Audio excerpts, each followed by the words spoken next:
नमस्कार, दैनिक shift time में आप सबका स्वागत है। मैं रश्मि शर्मा, कैमरामैन शिवम भगत के साथ। दर्शकों, जिस तरह से आप जानते हैं, हम कुछ ऐसी चीज़ें भी समाज के सामने लाने की कोशिश करते हैं जो कहीं ना कहीं कुछ ऐसे लोग जो गलती तो कर देते हैं पर उनको भुगतान ताउम्र करना पड़ता है। रिश्ते बनाइए पर रिश्तों की मर्यादा को ना भूलिए। ये भी बात को समझना हर एक व्यक्ति के लिए ज़रूरी होता है। इस समय हम बैठे हैं बेली चराना में एक परिवार के बीच में। ये जो व्यक्ति हैं ये डिसेबल है, यानी एक एक्सीडेंट में जिनकी टांगे यानी बिल्कुल नीचे का पोर्शन है, काम करना ही बंद हो गया। परिवार में है, पत्नी है और 3 बच्चे हैं। अब क्या हुआ, पूरी कहानी वो अपनी जनता के सामने लाते हैं। और एक चीज़ और, सबसे पहले इस कहानी के माध्यम से कई ऐसे लोग जो इस तरह की कई ऐसे युवा युवतियां गलतियां तो कर देते हैं पर कहीं ना कहीं उनका भुगतान उनके परिवार को भी आने वाले समय में करना पड़ता है। खुद तो वो जूझते हैं पर उनके साथ परिवार के सदस्य भी उनको भी जूझना पड़ता है। पर फिर से कहेंगे, रिश्ता बनाते भी हैं, रिश्ता बनाइए पर रिश्तों की मर्यादा को ना लांघिए। चलिए सबसे पहले इनसे जानते हैं, क्योंकि इस परिवार का इनका इल्ज़ाम है कि इनकी पत्नी के साथ किसी व्यक्ति ने जबरन ज़बरदस्ती की है। अब क्या है पूरी सच्चाई, वो इनसे भी बात करेंगे और जो व्यक्ति जिसका नाम लिया जा रहा है उससे भी बात करें। और इस जो इनकी जो इल्ज़ामात के माध्यम पर जो एप्लीकेशन दी गई है बठिंडी पुलिस थाना में, उनके आईओ से भी हम बात करेंगे, क्योंकि तथ्यों के आधार पर ही बात करना हमारी कहीं ना कहीं ड्यूटी भी है। पर समाज में एक मैसेज लाना जिससे जागरूकता हो, वो भी हमारी ड्यूटी है। चलिए इनसे जानते हैं। सर, आपका नाम? मेरा नाम फारूक है जी। मैं बिलावर का रहने वाला हूँ। फारूक जी, कितनी देर से ही आप ऐसे? मेरे को 5-6 साल हो गए। 2016 में मेरा एक्सीडेंट हुआ था। तो मेरे 4 बच्चे हैं। मेरे 3 लड़कियाँ, 1 लड़का है और वाइफ है। हम 4-6 फैमिली में हैं। अच्छा, 4 बच्चे हैं आपके? हमने सोचा 3 है। 4 बच्चे हैं जी जी।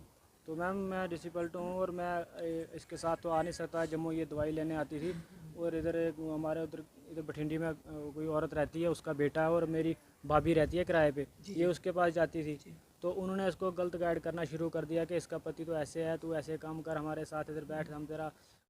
जी, क्या नाम है उस लड़के का? उस लड़के का नाम है जावेद, उसकी माँ का नाम है सावरा बेगम। बसंतगढ़ के रहने वाले, इधर रहते हैं बठिंडी में। कहीं कितनी साल हुई आपको शादी हुए? मेरी शादी को 12 साल हो गए। 12 साल। 5 साल से आप बेड पे? 5 साल से मैं बेड पे हूँ। तो कैसे घर का खर्चा चलता है? मैम ऐसे कोई मदद कर देता, कोई हेल्प वगैरह सब हर कोई करता है, हेल्प करता है, मेरा घर चलता है ऐसे हेल्प से। फिर उसके बाद? तो उसके बाद मैम ये उधर दवाई लेने आती थी, उधर अम्फला में, उधर इनको नाक में प्रॉब्लम है तो उसके लिए इनको दवाई लेनी पड़ती थी और वो रात को उधर ही जाती थी उनके पास। तो उनने इसको गलत गाइड करना शुरू कर दिया। उन्होंने सोचा कि इसका पति तो डिसेबल्ड है तो वो क्या कर सकेगा, इसको बोलने लगे तू इधर ही हमारे पास आया कर, वो ये काम कर रहेंगे इधर ही, तो वो क्या कमाता है, क्या कर सकता है। तो पर उसके बाद उसके बेटे ने कहीं उसकी माँ से नंबर लिया तो इसके साथ उसने ज़बरदस्ती की रात को। पर इसने उसकी माँ को कहीं बोला होगा कि ऐसे ऐसे किया। फिर उसकी माँ ने इसको पता नहीं क्या क्या बोला कि ऐसे करेंगे, माफ़ी दे, मेरे बेटे पर इल्ज़ाम नहीं लगाना, वो ये, तो ऐसे मत करना मेरे बेटे को, ऐसे छोड़ दे, ऐसे मत करना मेरे बेटे के साथ, तो इसके अंदर हो जाएगा ये इसने गलती कर दी या कुछ भी हो गया। तो क्या इनके साथ ज़बरदस्ती हाँ, की थी? इनके साथ जोर ज़बरदस्ती की उसने। उसकी माँ कहाँ पे? बठिंडी में। हाँ, बठिंडी, उन्हीं के घर में। वो उधर जो मेरी भाभी है वो उधर उस दिन नहीं थी, तो ये गई तो वो उधर नहीं थी, तो फिर उनके पास ही रहना पड़ा इसको रात को। उसकी माँ कहीं जाती थी, पता नहीं कहाँ चली जाती थी रात को, ये उधर अकेली थी, वो कहीं लड़का मैटाडोर के साथ चलता था और वो रात को आ गया तो इसके साथ ज़बरदस्ती की इसने। उसके बाद उसने उसकी माँ के साथ बोला होगा, तो फिर उसकी माँ ने बोला कि मेरे बेटे से गलती होगी तो कोई बात नहीं, तो मुंह बंद रखना, अब तो कुछ आपने कंप्लेन की है उसके बाद? कोई मेरे कंप्लेन हुई को थी? तो पता चला, पहले तो मेरे को पता नहीं था, तो ऐसी ऐसी बात हुई है तो इसने भी नहीं मेरे को बताया। उन्होंने उसको पता नहीं क्या क्या बोला होगा, उसको पता होगा। तो ऐसे ऐसे करके तो फिर ये 1-2 महीने चलता रहा, वो फ़ोन इसको करता रहा, फिर इसके साथ बाद में मिलता रहा। तो फिर ये कठुआ में काम करने लगी, इसको बोलने लगी, मैं तो इसको, मेरे को किसी ने बोला कि ऐसे ऐसे तेरी बीवी उधर कोई फ़ोन शोन करता है इसको। तो मैं तो इसको कुछ बोल नहीं सकता, ना इनके पीछे आ सकता था। तो मैंने इसको गाली गुली देना शुरू किया, हाँ तो ऐसे ऐसे मैं सुन रहा हूँ कुछ। तो इसने उसको बोला होगा लड़के को, उसने बोला कि कोई बात नहीं, तू कठुआ में काम कर, तो उधर कमरा शमरा लेंगे। इन्होंने कहीं कमरा ले लिया कठुआ में कमरा ले लिया, तो वो फिर लड़का उधर ही आने लग गया इसके साथ, इसको फ़ोन करने लगा, बार बार फ़ोन करता था इसको, कमरा दिखा, मेरे को कमरा दिखा। उसके बाद मैंने उसकी रिकॉर्डिंग भी सुनी, ये फ़ोन नहीं उठाती थी। उसने गाली गलौज भी बहुत की इसको कि तू फ़ोन क्यों नहीं उठाती है, वो मेरे पास रिकॉर्डिंग भी है, उसको बंदी गाली दी है उसने। तो फिर बाद में जब पता चल गया आपको, उसके बाद क्या रिएक्शन था आपका? जब मेरे को पता चला तो मैंने पुलिस कंप्लेंट की उधर कठुआ में। तो आपकी तरफ से कंप्लेन हुई है इसकी नहीं, तरफ उस दिन मेरी तरफ से कंप्लेन हुई। मैं गया रंगे हाथों, इसके साथ पकड़ा मैंने, वो उधर कमरे में था तो इसको पकड़ा, पुलिस स्टेशन में दिया और उसकी माँ आ गई, फिर बोलने लगी कि मैं इसके साथ निकाह करवा लूँगी इसकी। तो इसको ही पूछने लगे, यही बोलना कि हाँ मेरे साथ इसने ऐसे ऐसे किया तो मैं कर लूँगी इसके साथ, ये बोल रहा है तो मैं आप करूँगी। राजी थे? बात इनकी हाँ, नहीं मैं थी? राजी थी, आप क्योंकि राजी थी? आप राजी थे कि मेरी बीवी किसी और के साथ शादी कर ले? हाँ, अगर ये अपनी मर्जी से, अगर मैं तो उसको ज़बरदस्ती नहीं निकालता घर से, अगर मैं तो यही सोच रहा था कि इज्जत रहेगी। अगर ऐसे मैं बेड पे हूँ तो ये गलत करेगी किसी के साथ तो बेइज्जती होती है। पर आपके 3-4 बच्चे भी हैं, हाँ, तो अगर ये चली जाती तो क्या बच्चे भी इनके साथ मैम जाते? जब ये इसने ऐसे कर दिया तो फिर भी अगर चोरी से चले थे फिर भी तो जीना था। अगर इज्जत से कहीं चली जाती है चलो हम फिर भी बात कर सकते डर हैं। से, इज्जत के डर से आपने इज्जत कहा के कि डर आप से कर मैंने लो। उसको बोला था कि अगर कोई इज्जत से तेरे को संभालेगा तो अच्छी बात है, गलत नहीं करना, इज्जत रखना मेरी। तो पर उसने इस पे ऐसे किया तो इसने भी यकीन कर लिया कि चलो मैं कर लूँगी। फिर उसने ऐसे उधर इन्होंने कोई राजीनामा कर दिया, मेरे साथ उन्होंने कोई राजीनामा नहीं किया है। वो उसकी माँ गई इसके भाई के पास, उधर ही इन्होंने माफ़ी छाफी मांगी तो इससे उन्होंने ज़बरदस्ती साइन करवा लिए कि तू साइन ये करके मैं केस नहीं करूँगी तो मैं निकाह इसके साथ कर लूँगी, ये मेरे साथ निकाह करेगा। उसके बाद वो जो मेरे पैसे लिए थे उस लड़के ने, इससे लिए था 48,000 रुपया उसने। जी, किस बात का 40,000 और कहाँ से? मैंने दिए थे इसको, ऑपरेशन के लिए पैसे थे, मेरा चंदा चुंदा करके मेरे पास पैसे थे, मेरे को ऐसी कहानी का पता नहीं था। जी जी तो ये इसको प्रॉब्लम थी, दवाई लेती, डॉक्टर के साथ बात हुई, उसने बोला इसको 40-45,000 रुपया लगेगा ऑपरेशन के लिए। वो मैंने इसको दिए थे, वो इससे लेके मैंने सोचा इसने अकाउंट में रखे होंगे ऑपरेशन में काम आएंगे, वो इससे 5-5, 10-10 हज़ार करके ले जाता था। तो उसने इसको पूरा यकीन दिया था कैसे कैसे इसको पता हो क्या क्या आपस में बातें करते थे। तो वो इससे पैसे ले, वही पैसे उन्होंने बोला कि हम तेरे पैसे वापस दे देंगे तो हमारे पे कंप्लेन नहीं करना, तो निकाह हम कर लेंगे तेरे साथ। तो फिर ये घर आई तो पीछे से आ गया, कहीं जम्मू में ले गया, तो फिर उधर कहीं कमरे में लिया तो उधर इसने इसको मारने की कोशिश की। फिर इसने मेरे को बताया कि ऐसे ऐसे बात है। फिर मैंने इसको एक ही बात बोली कि मैं तेरे को घर नहीं आने दूंगा, क्योंकि मेरे फैमिली में, ख़ानदान में पता चलेगा मेरी इज़्ज़त, अच्छा फिर बाद में मेरी बच्चियां जवान हो रही हैं उनके ऊपर भी असर पड़ेगा। या तो उसके साथ निकाह कर ले या उसको बोल तू क्या करना चाहता है कर ले उसके साथ। जब मैंने इसको बोला अच्छा एक बार आजमा, उसको बोल के मैंने तलाक ले लिया, बोला क्या बोलेगा। फिर जब इसको पहले बोलने लगा तू तलाक ले ले उसको, वो छोड़ेगा तो मैं संभालूंगा, हाँ निकाह करूँगा तेरे साथ। जब इसने बोला कि मैंने तलाक ले लिया, फिर बोलना मेरे बच्चे हैं तू ऐसे आ जा, मैं तेरे को कमरे में रख लूँगा, अब तो तेरा पति भी तेरे पे पूछना नहीं है, मैं तेरे को जहाँ मर्जी रख लूँगा। तो हम बम्बे पता नहीं कहीं गाड़ी के साथ उधर ही जाता हूँ मैं, उधर ही, तो उधर कोई नहीं आएगा पूछने। फिर मैं आया तो मैं इधर इधर बठिंडी में आया तो इसी को बोला था, इसने बोला मैं एप्लीकेशन दूंगी उस पर। मैंने इसको ये बोला कि अगर तू उस पर केस करेगी कि उसने मेरे साथ धोखा किया है, या अगर तू करना चाहती मेरी मर्ज़ी से नहीं, अपनी मर्ज़ी, अगर तेरे को लगता है उसने मेरे साथ धोखा किया तो एप्लीकेशन दो उस पर। धोखा कैसे? जब उसने कहा शादी करो तो एक कैसे फिर जब वो मना कर गया ना, वो मना कर दिया। जब आपने झूठ बोला कि तलाक ले ली तो उसने मना कर दिया। हाँ, जब मैंने इसको बोला आजमाइश कर ले पहले कि तेरे साथ तेरे को चाहता भी है या नहीं चाहता है, या तेरे साथ ज़बरदस्ती ऐसे ही कर दी इसने, मतलब अपनी ख्वाहिश के लिए। तो इसने बोला मेरे को पति ने तलाक दे दी, अब मुझे बता कहाँ जाऊँगी मैं। उसने बोला तू अब जहाँ मर्जी जा, अगर ऐसे रहना है तो आ जा, तो मेरी बीवी है, मेरे बच्चे। शादी नहीं करनी? शादी नहीं, पहले बताया था उसने वो शादीशुदा है, उसके बच्चे हैं? नहीं, मेरे को तो पता ही नहीं था। अब इसको पता नहीं बताया था या नहीं बताया था, मुझे तो पता ही नहीं था। मुझे तो अब पता चला कि उसकी बीवी थी। तो फिर बोलने लगा इसको मैं अपनी बीवी को तलाक दूंगा, तो 5-6 महीने लग सकते हैं, 2 महीने लग सकते हैं, हो सकता कल ही दे दूँ, तू आ जा तो मैं तेरे को ऐसे रखूँगा कमरे में। फिर इसको भी यकीन हो गया कि ये मेरे साथ धोखा करता है। फिर मेरे को मैंने बोला मैं तेरे साथ कहीं नहीं आऊँगा। फिर मैं मजबूर होकर इसके साथ आ गया, क्योंकि इसने मेरी 5-6 साल सेवा की है और 12 साल हो गए शादी में, बच्चे भी हैं। मैंने सोचा चलो अब मैं साथ नहीं दूंगा तो चलो आगे गलती तो हो गई, अब उसको भी सज़ा के लिए बोला था। तो वो अभी बोल रहे हैं कि वो लड़का उधर ही कहीं छुपा है। और वो पहले एक पुलिस ने उसने फ़ोन किया था, वो बोलने लगा मैं दिल्ली में हूँ, दूसरे ने किया बोलना मैं बम्बे में हूँ। तो वो रात को उधर ही था, उसकी भाभी ने बोला कि वो रात को इधर। क्या चाहते हैं आप? मतलब कि हम यह चाहते हैं या तो वो अगर इसके साथ उसने ऐसे किया है या तो उसको ले जाए, या फिर ये उसके ऊपर एफआईआर होनी चाहिए। क्योंकि कल अगर मेरे साथ, चलो मैं बर्दाश्त करूँ, मैं तो किसी को कुछ नहीं कर सकता हूँ, मैं हैंडीकैप, मैं किसी के पीछे नहीं चलता, कल को किसी और के साथ ऐसा करेगा उसने पहले भी बहुत लड़कों औरतों के साथ किया है, आज मेरे साथ किया तो कोई ये कुछ नहीं करता, किसी और के साथ पर करेगा। गलती तो कहीं ना कहीं इनकी भी रही है ना, गलती तो है। दोनों की गलती तो माननी है ना, कि हम उसी पे मैम, अगर इल्जाम लगा, गलती दोनों की हुई, एक छोटा सा कदम उठाया हुआ मैम मैं तो किस बोलता कदर कहाँ हूँ, लेके जाता है अभी। अगर इसके साथ गलत हुआ था इसने मुझे बोलना चाहिए, इसने नहीं बोला मेरे को। मैं तो मानता हूँ गलती भी है, इसकी भी है, मगर उसको भी पता चलना चाहिए कि किसी की बीवी है, अक्सर किसी की बीवी है, उसको गलती तो उनसे भी हुई है, वो तो सही बात। क्योंकि चलिए किसी इनसे की भी बीवी के साथ ज़बरदस्ती करना, फिर उसको झांसा देना, या तो पहले बोल दे कि मेरे साथ गलती होगी, मैं नहीं दोबारा करूँगा, फिर दोबारा बोलने लगा कि मैं तेरे साथ शादी करूँगा, तू तलाक ले ले, मेरा परिवार दरबदर करवा रहा था वो। ये तो मैंने उसको तलाक नहीं दे दिया, अगर मैं उसको तलाक दे दिया तो दरबदर थी, मैं ये कहाँ जाती। चलिए इनसे बात करने की कोशिश करते हैं। क्या कहोगे आप, क्या पूरी बात थी?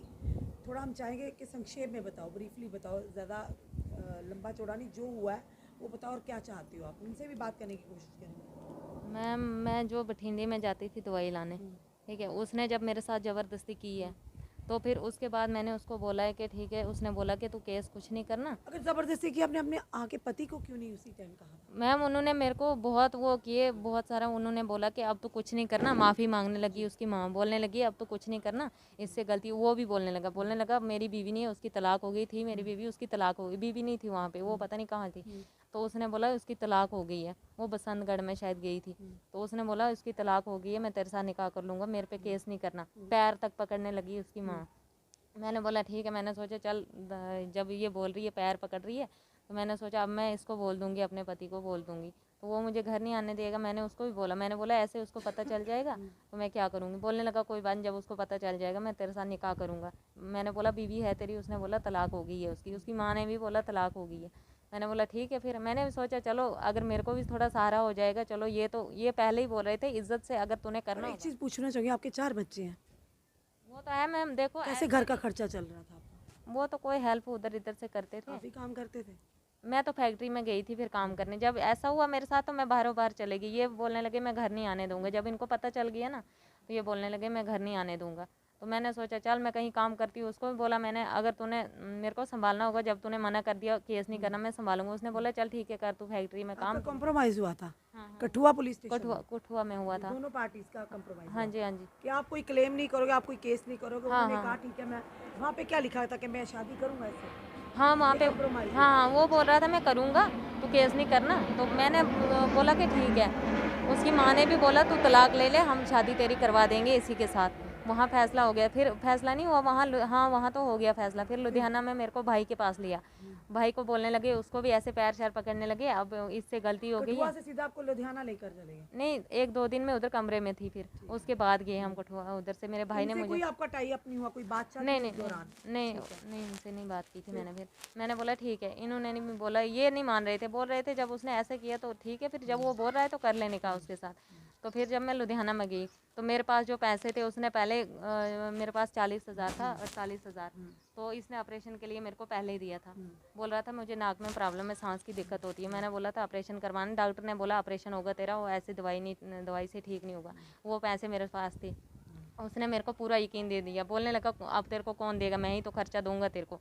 तो उसने मेरे से जो पैसे थे मेरे पास 40-48,000 वो भी ले गया, वो भी खा गया। तो बोलने लगा अब मैं तेरे साथ शादी करूंगा, कोई बात नहीं। जब वो उधर लुधियाना में गई उधर उन्होंने बोला कि तू अपना मुंह बांध रख, तू कुछ नहीं बोलना, तू केस शेस बिल्कुल नहीं करना।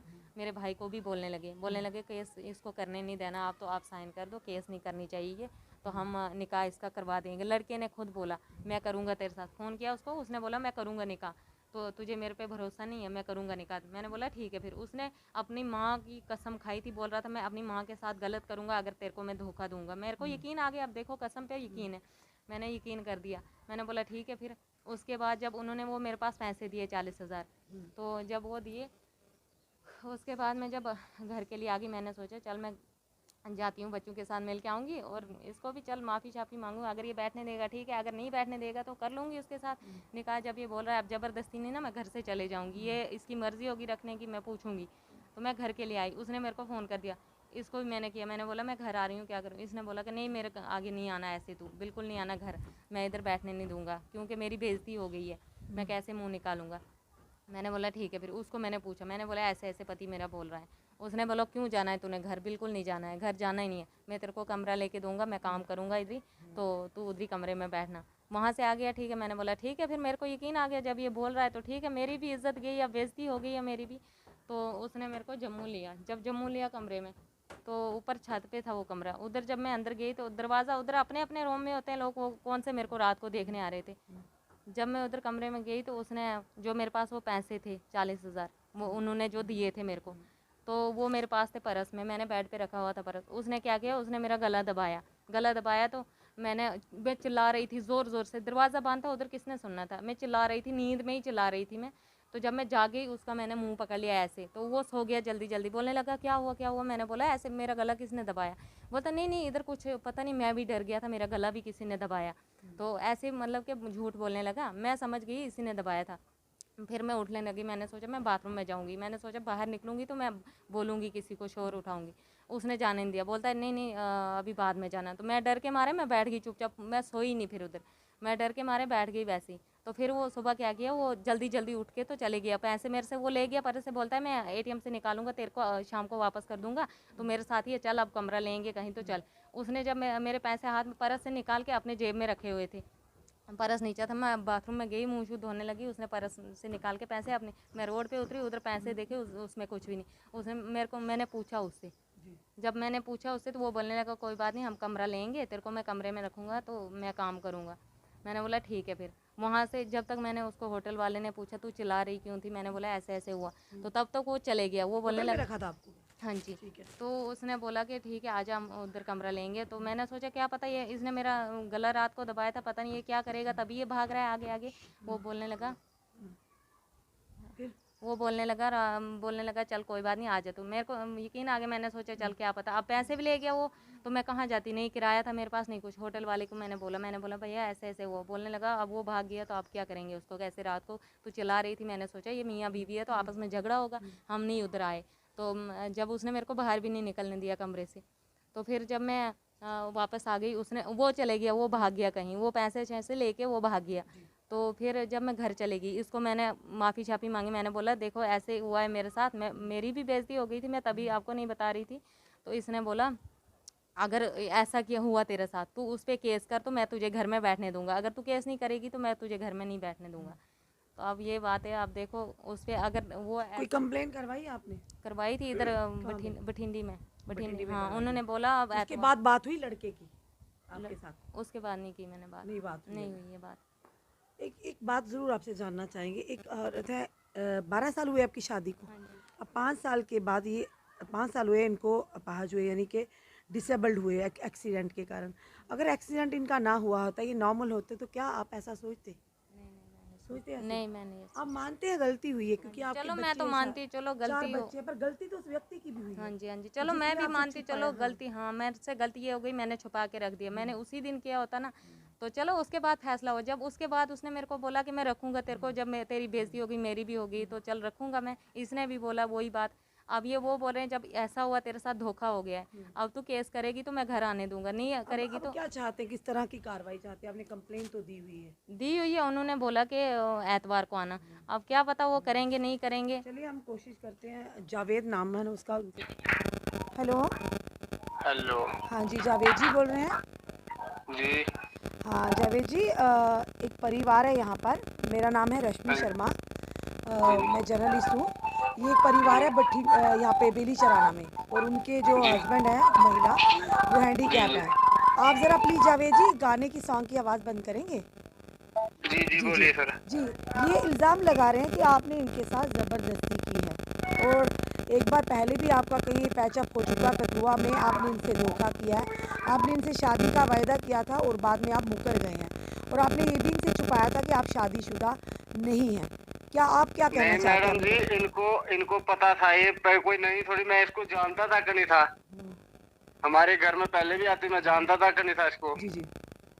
इसने खुद उधर से फोन किया, पता नहीं सिम क्या, सिम पड़ी हुई थी उधर हमारे घर पे, मैंने सिम चलाने लगा, मैं चले गया श्रीनगर, जी उधर से फोन बोले लगे, नंबर इसके पास चले गए, फोन करने लगी आगे से, बस ऐसे करते करते बात जी चलने हो गई। तो कठुआ में आपका किस तरह से पैचअप हुआ था? अगर आपकी कोई गलती नहीं थी, आप सुनो मैडम जी, बात तो सुनो। जी जी सुनाइए। सुनो बात तो सुनो आप। अच्छा मैं इधर काम पे था, मैंने गाड़ी गुड़ी छोड़ दी, मैं काम पे चले गया। जी। तो उसके बाद ये फोन करने लगी, बोलने लगी, कभी पैसे मांगने लगी, पैसे ही भेजे मैंने इसको, पूछ लो, पैसे मैंने भेजे मैंने इसको, सब कुछ भेजा। तो उसके बाद ये बोलने लगी आप आओ आओ आओ आओ आओ। मैं उधर से 3 बार जम्मू गया, 3 बार इसने वापस बुलाया मुझे, 3 बार जम्मू गया, 3 बार वापस बुलाया जी। अब इन्होंने चौकी में दिया हुआ पर्चा दिया हुआ, उधर बुला रहे थे मुझे, मैं आऊंगा, देखूंगा, अगर तला से बाहर आऊंगा। नहीं, एक चीज़ मैं आपसे पूछना चाहूँगी जावेद जी, आप शादीशुदा हैं, आपके बच्चे हैं?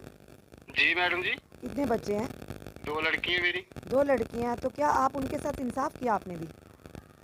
नहीं, इंसाफ तो नहीं किया, भूल तो हर एक जाता है मैडम जी, भूलता तो हर एक फिर अब जाता है। भूल है ना, लेकिन- तो फिर आप ये लेकिन नहीं अगर बोलिए ना। इसका देखिए, हमारे साथ अगर ये मेरी बात सुनो मैडम जी, फैसला हो गया था, अगर ये मेरे घर आना चाहती, इसने मेरे से जाना नहीं लेना था।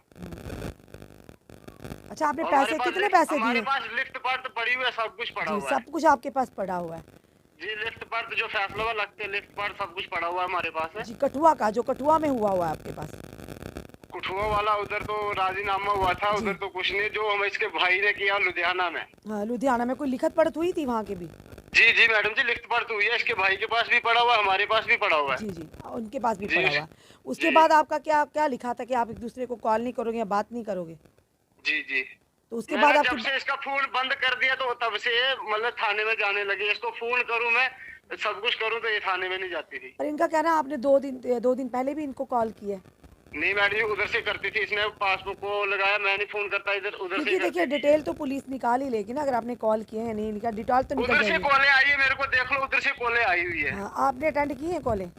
अटेंड की है मैडम जी, कॉलेज झूठ क्यों बोलूंगा मैं, अटेंड की है मैंने, उधर से कॉलें आई हुई है मुझे। अगर देखिए ना, अगर आप खुद ही अपनी बातों में ही फंस रहे हैं, एक तरफ से आप कह रहे हैं कि नहीं हमने फैसला हुआ था एक दूसरे को कॉल नहीं करें, बात नहीं करें। लेकिन ये जबरदस्ती कभी धमकी देती, मैं वो जावेद जी, करूंगी, वो आप करूंगी, छोटे कभी वो करूंगी। जावेद जी, आप छोटे बच्चे नहीं है, कोई भी किसी को धमकी देगा और फंसा देगा या ऐसा कर लेगा। गलती तो आपसे भी हुई है, अगर गलती उससे हुई है तो गलती में तो आप भी पूरे भागीदार हैं। आपकी तो परिवार था, उनका तो पति हैंडीकैप था, तो ये चीज़ था, वो तो बेचारा दौड़ नहीं पाता, वो तो बेड लेकिन रीडर चलो है। मैं मानता हूँ, कोई बात नहीं, मैं मानता हूँ सब, मैं चलो जुर्मदार हूँ, कुछ भी हूँ, ठीक है, मैं मानता हूँ, मैं मान रहा हूँ आपकी मैडम जी बात मान रहा हूँ मैं, कोई बात नहीं। इन्होंने पर्चा दिया हुआ है, जो कुछ भी किया मैं आऊंगा, उधर बात सामने जी, होगी, बिल्कुल बैठ बिल्कुल के। बिल्कुल। जो पर्चा दिया उन्होंने, चौकी में पर्चा दिया हुआ है, उधर कल गई थी मोमा, मैं देखूंगा 2-4 दिन के बाद मैं आऊंगा, पर्चा दिया हुआ बिल्कुल, है, क्योंकि वो पुलिस ही आप आगे देखेगी पूरी कार्रवाई में क्या निकल कर आता है, क्या आपने कॉल की, क्या आपके फैसले हुए हैं और क्या आपने वाकई इसके साथ ज़बरदस्ती की। क्योंकि उसके बाद भी उन्होंने कहा कठुआ जो भी आपका हुआ था उसके बाद भी आपने यहाँ पे कहीं होटल में रखा हुआ है, वो तो पुलिस मैटर ऑफ इन्वेस्टिगेशन रहेगा। पर कहीं ना कहीं हम जावेद जी आपके माध्यम से भी एक जनता को ज़रूर मैसेज देना चाहेंगे, गलती दोनों की होती है, हम ये नहीं कहेंगे महिला की या पुरुष की। अगर उन्होंने गलती की तो उससे भी बड़ी गलती आपने कही है, और ये कोई तर्क नहीं बनता कि आप कहें कि ज़बरदस्ती करती है महिला, फ़ोन करती है तो आप फ़ोन को ब्लैक लिस्ट भी कर सकते हो, आप उसको इग्नोर भी कर सकते हो। 1000 नंबर है इसके पास, एक ब्लॉक करूं दूसरा निकाल लेती है। अगर आपको लगता तो आप भी तो कंप्लेन दे सकते थे ना जावेद जी, कि आपको परेशान किया जा रहा है, आपके पास तो है ना ऑप्शन, कानून तो हर की मदद करता है। इसने मेरे घर, अगर इसने मेरे साथ शादी करनी, इसने मेरे से 50,000 रुपया नहीं लेना था। अगर वैसी होती ना, इसने बोला मैंने शादी करनी है, हमारे काम आएगा, मैं इसके घर जाऊंगी तो खाऊंगी क्या। जी, अब वो पैसे लेके खत्म कर दिए, अब बोरी और दो। अब तो आप देखिए, आप क्या कह रहे हैं क्या नहीं है, ये तो हमारे सामने ना हुआ है, ये मैटर ऑफ इन्वेस्टिगेशन रहेगा, ये पुलिस का काम है कि वो इन्वेस्टिगेशन करें कि आपने क्या किया है, वो तो वहाँ पर जाकर होगा। फिलहाल हमने आपसे जानकारी जाननी थी, वो हमने जानकारी ले ली। धन्यवाद हमारे साथ जुड़ने के लिए। ये हमने जावेद से बात की है और आप खुद देख रहे हैं पूरा माजरा क्या है। वो कह रहे हैं ज़बरदस्ती कॉल करती, ये करती, मोस्टली ऐसा होता है। तो किस तरह से वो इन पर थोप रहे हैं और ये इन पर इल्ज़ामात लगा रहे हैं, तो मैटर ऑफ इन्वेस्टिगेशन रहेगा। फ़िलहाल हम जो इस केस के आईओ हैं उनसे भी बात करेंगे कि आखिर केस क्या कंप्लेन है और कहाँ तक कार्रवाई हुई। और इसी के साथ हम जनता से भी ये ज़रूर कहेंगे कि इस तरह की चीज़ों में हम फिर से कहेंगे, दोहराएंगे, रिश्ता बनाइए, रिश्ता बनाना कोई गलत बात नहीं है, पर रिश्तों की मर्यादा को कायम रखिए। क्योंकि हेलो नमस्कार। हेलो नमस्कार सर। नमस्कार। शबीर सर बोल रहे हैं? जी सर मैं रश्मि शर्मा बोल रही हूँ, सर जर्नलिस्ट दैनिक शिफ्ट टाइम से। सर दैनिक शिफ्ट टाइम से सर जर्नलिस्ट बोल रही हूँ, रश्मि शर्मा सर। जी मैं तो कोर्ट में हूँ, इसमें बात करूंगा। सर एक सेकंड के लिए सिर्फ आपसी बात चाहे, क्योंकि आपको इस समय ऑडियो में सुन रही है सारी जनता। जज साहब के पास खड़ा हो करना। जी जी भी सर इतना आपके आपके पास कोई कंप्लेन आई है? एक लेडी की जो बिली चराना में रहती हैं, किसी के ऊपर इल्ज़ामात लगाए कि उनके साथ ज़बरदस्ती हुई है, सिर्फ इतना जानना मेरे को। मैडम जी मैं जज में जज चैम्बर में खड़ा हूँ जी चैम्बर में नहीं, खड़ा अभी ऐसी बात कर सकते हैं, थोड़ा साइड पे आके प्लीज़ करिए क्योंकि इस समय आइडियो से है। साइन कराने हिसाब से जो साहब उठने वाले जी जैसे जाने वाले हैं। सिर्फ हाँ ना का जवाब दिए कि फाइल किया, कंप्लेन आई है इनकी या नहीं आई है सर? कंप्लेन मैडम जी आई है जी इनकी। जी जी एक जो लड़का है वो क्या उसको फोन किया, वो कहता है मैं दिल्ली हूँ। जी जी सर एतवार को उनको बुलाया, उसकी ठीक है माँ सर। को उठा के लाया था जी, उसकी, जी। तो एतवार को सब कुछ सिस्टम हो जाएगा जी जो जी भी हुआ। ठीक है sir, thank you Shabbir sir, हम आपकी परेशानी भी समझ सकते हैं। धन्यवाद हमारे साथ जुड़ने के लिए सर। मैं सांबा आया हूँ। जी जी ठीक है sir, thank you sir, thank you sir, thank you. दर्शकों, हमने आपको पूरी ये कहानी बताई और कहानी का क्या निचोड़ निकलता है ये हम ये बताएंगे ज़रूर। आज के दौर में ट्रेंड चल गया है क्योंकि समाज को हम एक अच्छी दिशा देने की कोशिश करते हैं, अपने माध्यम से एक अच्छा मैसेज देने की कोशिश करते हैं, क्योंकि ट्रेंड जो है ये आप भी जानते हैं कि जिस तरह से फेसबुक के माध्यम से, व्हाट्सएप के माध्यम से रिलेशन बन जाता है, बातचीत होती, मिलना जुलना होता है और अल्टीमेटली उसका अंजाम क्या होता है वो भी आपके सामने रखा। पर ये रियल लाइफ है, रियल लाइफ में ऐसी चीज़ें नहीं चलती हैं। कोई ऐसा कदम, कोई ऐसा लालच, अपनी ज़िंदगी व्यतीत करने का लालच, अच्छी ज़िंदगी का लालच या पैसों का लालच, आपस में लेन देन का लालच, कहीं ना कहीं आप खुद तो परेशानी में पड़ते हैं पर अपने माता पिता के, अपने परिवार का नाम भी कहीं ना कहीं बदनाम करने में आप बहुत बड़ा आपका योगदान रहता है। तो ऐसी चीज़ें नहीं होनी चाहिए। फिलहाल हमने जो स्टोरी बताई, आईओसी बात की, जावेद से भी बात की, ये एक स्टोरी लाने का, आप तक मैसेज लाने का मतलब लाना था कि कोई भी अब कदम उठाते हैं उसके सर्कमस्टांसिस को, उसके रिजल्ट्स को ध्यान में रखकर उठाइए। आजकल सोशल मीडिया का ज़माना है, सोच समझकर कोई भी बात करते हैं, कोई भी रिश्ता रखते हैं, सोच समझ कर रखिए ताकि आने वाले समय में आप खुद तो कहीं ना कहीं बदनाम होते हैं, अपने परिवार को भी बदनामी का बायस बनाते हैं और खुद तो परेशानी में पड़ते हैं, आपके साथ कई और लोग भी परेशानी में पड़ सकते हैं। तो संभल कर चढ़िए, रिश्ते बनाइए पर रिश्तों की मर्यादों को तार तार मत कीजिए। अपने कमेंट ज़रूर कमेंट बॉक्स में दीजिए। इस वीडियो को जितना हो सके शेयर कीजिए। जुड़े रहिए ऐसे हमारे साथ अगले अपडेट के लिए। जय हिंद, जय भारत।